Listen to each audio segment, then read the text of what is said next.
Эфирде облысымыздағы бүгінгі күннің басты жаңалығы. Ассалаумағалейкум, қадірменді тыңдарман. Қаратөбе ауданының басқа аудандарға үлгі етуге болады. Бұл Қаратөбе ауданының әкімі Асхат Шахаровтың есеп беру жиынына қатысқан облыс басшысы Алтай Көлгіновтің берген бағасы. Осыдан 7 жыл бұрын келгенде жол өте нашар еді. Қазір жағдай мүлдем басқаша. Ауданның сапалы ауыз суы керемет. Дем сусын өндіру цехы тұрақты жұмыс жасап тұр. Оның үстіне аудан көгілдір отынмен 100% қамтамасыз етілген ауданның бірі екендігін жақсы білеміз. Сол себепті Қаратөбе ауданын басқа аудандарға үлгі ретінде көрсетуге болады, деді өз сөзінде өңір басшысы Алтай Көлгінов. Өткен жылы Қаратөбе ауданының Сәуле, Бесоба, Егіндігүл ауылдарындағы әлеуметтік нысандарды газдандыру жұмыстары, Қаратөбе ауылындағы Мәметова, Абай, Жұмақаев көшелеріндегі инженерлік коммуникациялық желілер құрылысы аяқталған. Жалпы ауданы 1349 шаршы метрді құрайтын 13 пәтер пайдалануға берілген. Саралжын, Төлен, Жусандой ауылдарындағы мектеп қоршаулары, Сулыкөл, Егіндігүл ауылдарындағы балабақшалар, Қоскөлдің саябағы, Жасыл Желкен жазғы демалыс лагері, Ақтайсайдағы спорттық ойын алаңдары, Саралжын ауылдық округіндегі Қарағамыс ауылының жолы жөнделіп, Қаратөбе ауылындағы Мұхит Құрманғалиев көшелеріндегі жаяу жүргінші жолдарына тас төселді. Егіндігүл ауылындағы бұлақ бойы жарықтандырылды. Қазіргі таңда жүргізіліп жатқан Қаратөбе ауылындағы көшелерді жарықтандыру жұмысы 2017 жылы аяқталмақ. Аудан бойынша мал тұқымын асылдандыру бағытында сыбаға, құлан, алтын асық бағдарламалары бойынша 977 бас мал сатып алынды. 2017 жылы Қаратөбе ауданының су қоры көзінен Үшана ауылына дейінгі елді мекендерді сумен жабдықтау жүйесінің құрылысы басталады деп жоспарлануда. Бұл мақсатқа ағымдағы жылға 187 миллион 897 мың теңге қаражат бөлінді. Жайықтыру жаңалықтары.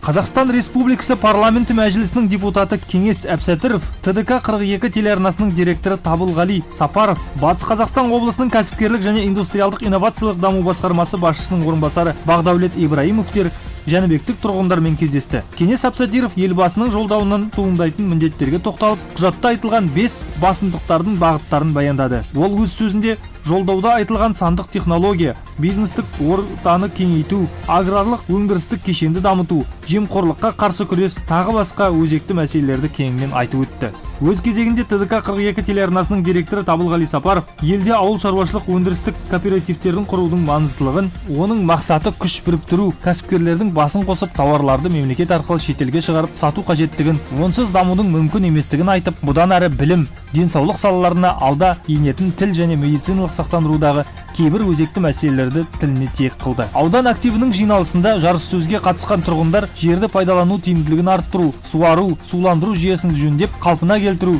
жем мен шөптің тұрақты қорын жасақтау, жол жөндеу, ауыл шаруашылық өндірістік кооперативтерін құру, кәсіпкерлікті дамыту, медициналық сақтандыру, ғаламтор желісінің жұмысын жақсарту сияқты мәселелерді ортаға салды. Жайықтыру жаңалықтары. Қазгидромет Батыс Қазақстан облыстық филиалының ақпаратына сәйкес 2017 жылдың 7-10 ақпаны аралығында Батыс Қазақстан облысының кей жерлері мен Орал қаласында аса суық болады деп күтілуде. Ауаның тәуліктік орташа температурасы климаттық шамадан төмен болады. Облыстың көптеген аудандарында түнгі уақытта ауа температурасының ең төмен көрсеткіші 22-27 градус нөлден төмен болады. Кей жерлерде 32 градус нөлден төмен. Күндіз -17, -22, кей жерлерде -25 болады деп күтілуде. Орал қаласында -25 градус. Батыс Қазақстан облыстық төтенше жағдайлар департаменті мамандары тұрғындарды аяз кезінде өте сақ болуға және қайғылы жағдайларды болдырмауға көмегін беретін қауіпсіздік шараларын сақтауға шақырады. Қиын жағдайға душар болсаңыз 112 және 101 телефондарына қоңырау шалыңыз. Жайықтыру жаңалықтары. Батыс Қазақстандық 2 оқушы көк киттің құрбаны болған. Суицидке итермелейтін көк кит ойынының алғашқы құрбандары өткен жылы тіркелген. Батыс Қазақстан облысында 2 оқушы асылып қалыпты. Бұл туралы облыстық прокуратура өкілдері мәлімдеді. Биыл тағы 2 бала осы ойынның құрбаны бола жаздаған. Прокурорлар алдын алу жұмыстары кезінде ВКонтакте желісінің өзінде 12 топтың жастарды өлімге шақыратынын анықтаған. Дені ресейлік сайттар, олардың ішінде әйгілі Көк кит те бар. Әлеуметтік желілерді тексеріп, мұндай қайғылы жағдайға жол бермедік. Қазір бұл балалармен психологтар жұмыс істеп жатыр. Енді зиянды сайттарды бұғаттау туралы ұсыныс дайындап жатырмыз. Тексере келгенде 15-17 жастағы жасөспірімдердің суицидке бейім екендігі анықталды. Олардың мұндай күйге түсуіне ата-аналарымен сөзге келуі, жеке басындағы сәтсіздіктер мен әлденеден қорқуы себеп болыпты. Қауіпті ойынға шырмалған олар желіде тіпті қашан өлетінін де жариялаған, дейді Батыс Қазақстан облыстық прокурорының аға көмекшісі Алмагүл Исмағұлова. Жайық пресс жаңалықтары. Сіз Жайық пресс медиа холдингі дайындаған жаңалықтар легімен таныс болдыңыздар. Бізге айтар жаңалығыңыз немесе басқа да өтініштеріңіз болса 8-707 808 48 55 нөміріне телефон шалуыңызға болады. Жайық пресс жаңалықтары.